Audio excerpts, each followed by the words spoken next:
Hello ladies and gentlemen, in this video I'll show you how to use the React Native Context API in your application as well as how to use it with Firebase. The Context API can be used as an alternative to Redux, with the primary advantage being that it comes packaged with React Native. I'm going to structure this tutorial in the same way as my Redux tutorial, so if you'd like to see a side-by-side comparison of the two, please go take a look at that video. As you can see over here, I'm running a simple React Native application. I'm not using Expo this time, I'm just using plain React Native. I've got a test screen over here visible. And to get started with the Context API, what I have been doing is creating a new folder which I call Context. And inside of the Context folder we'll create a file called app-context.js. And inside of here we will import React from React. Now, just like with Redux, we can specify an initial state, so let's put a comment here for initial state. And we'll create a variable called initial state, which we will give a property called favorite animal and call it duck. The next portion will be where we're actually using the Context API, so let's put a comment here that says context.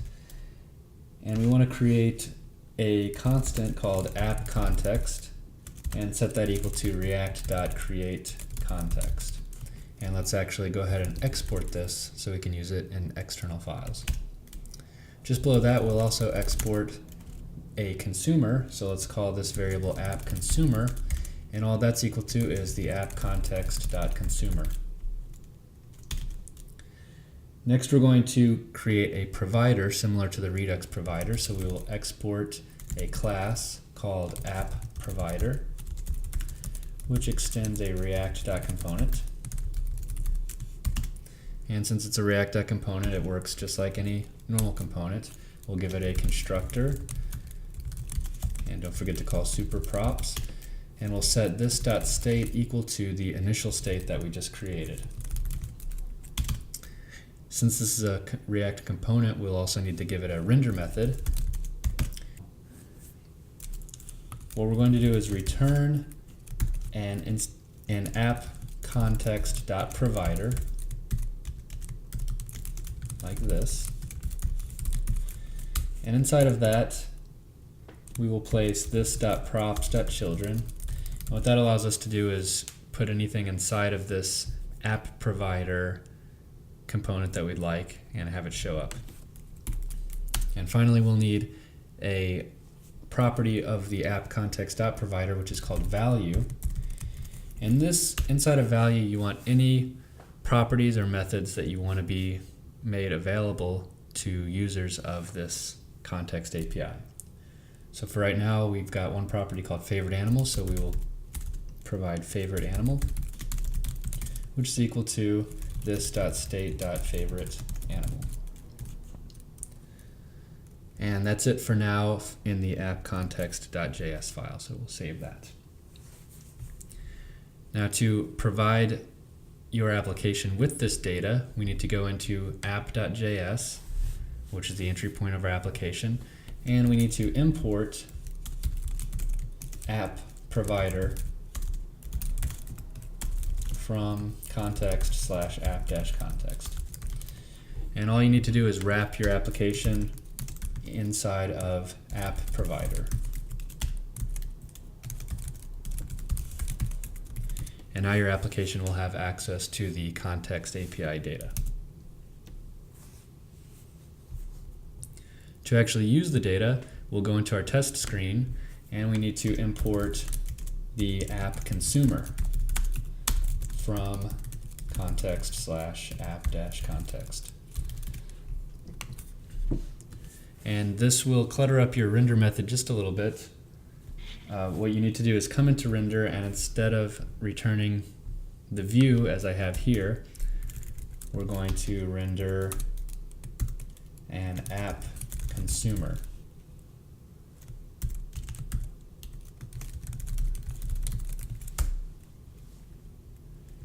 And inside of the app consumer, you get access to the context, so we'll put some brackets here. And we've got our context, and we do the arrow function and a parentheses, And inside of this is where you'll actually put your UI. So I'm going to copy and paste my test screen UI here and put it in here instead. And let's just save and refresh to make sure that we don't have any errors. Okay, perfect.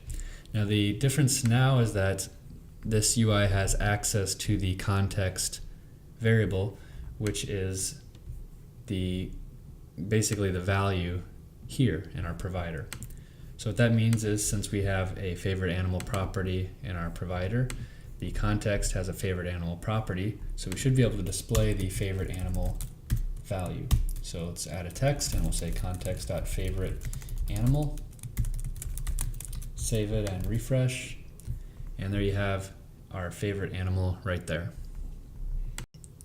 Now we'd like to allow users to set the favorite animal, so we'll provide them with the text input and a button, and when they press the button, it will update the favorite animal to the text in the text input. Before starting on the UI, let's go back to our app context file, and we want to create a function called setFavoriteAnimal, which takes a text input and calls this .setState favorite animal equal to text. Now in order to make this function accessible to consumers, we need to add it to our app context.providers value property. So down here we'll call setFavoriteAnimal is equal to this .setFavoriteAnimal. Back in our test screen, in order to add a text input and a button, we need to remember to import those from React Native. So let's import text input and button. For our text input, we'll set the value equal to this .state.favoriteAnimal, and we'll initialize our state up here. So favorite animal is blank. And in the onChangeText function, that takes a text input, and we can call this .setState favorite animal equal to text. And that will update this state variable anytime the text is changed here. Finally, to make the text input a little bit easier to see, let's give it some styles. We'll set a border width of 1, a height of 40, and a width of 200. Now for our button, we'll call it setFavoriteAnimal. And for the onPress function, we will call context.setFavoriteAnimal. Remember, we have access to setFavoriteAnimal because we added it to our value property. And the input we'll give it is this .state.favoriteAnimal. Let's save and refresh and test it out. So we have our initial favorite animal is duck. If I type lion and click set favorite animal, now you can see that the favorite animal has been updated. Now let's try to integrate Firebase into our application. From the previous video, I have my Firebase set up to have a person node with a first name and last name property. And let's go into our app context file. In order to use Firebase, we need to import the Firebase library. So let's import star as Firebase from Firebase. Since we're going to be working with person data, let's add a new object to our initial state called person data, which we'll initialize to be an empty object. Down in our app provider class, let's create a new method called setPersonData, which takes a person data object as an input and calls this .setState personData. We'll also create a function called watchPersonData, which takes no inputs, and this just calls the Firebase on function, which will start watching for data. So let's type that out, firebase.database.ref, and we give it the node that we're interested in, .on value, and this gives us a function with a snapshot. It also gives us a function with an error, which we'll ignore for now. The person data is equal to snapshot.val, and then we'll call this .setPersonData, and we'll supply the person data.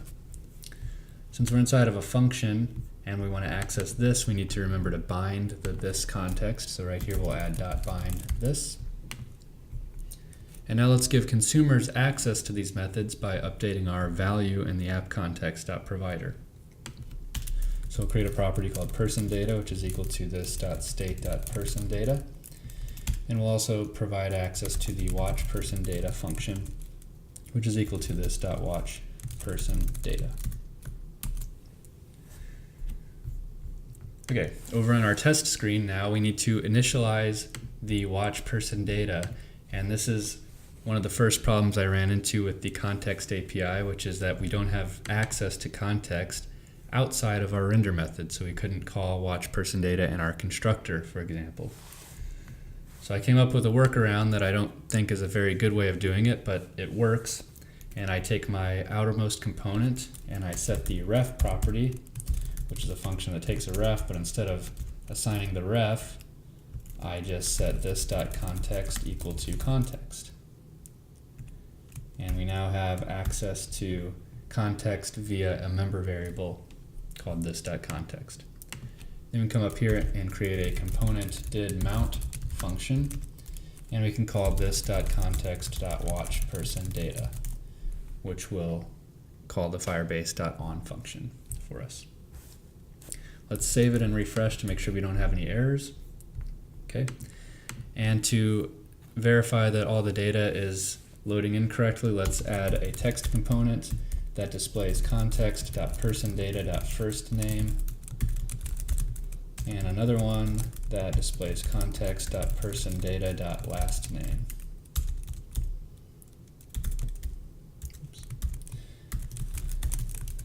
So I'll save and refresh.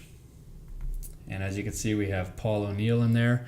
Now let's test the real-time aspect of Firebase. So I'll switch over to Firebase and change the first name to Steve. And as you can see, it has updated in our app to say Steve. That's it for the context API. Like I said, it's an alternative to Redux, but you can use whichever one you prefer. The primary advantages to context, in my opinion, are that it comes packaged with React Native, and it looks like it may result in a little bit less code that you have to write to get things set up. But feel free to use whichever one you're more comfortable with or whichever one works better for your purposes. Thanks for watching the video.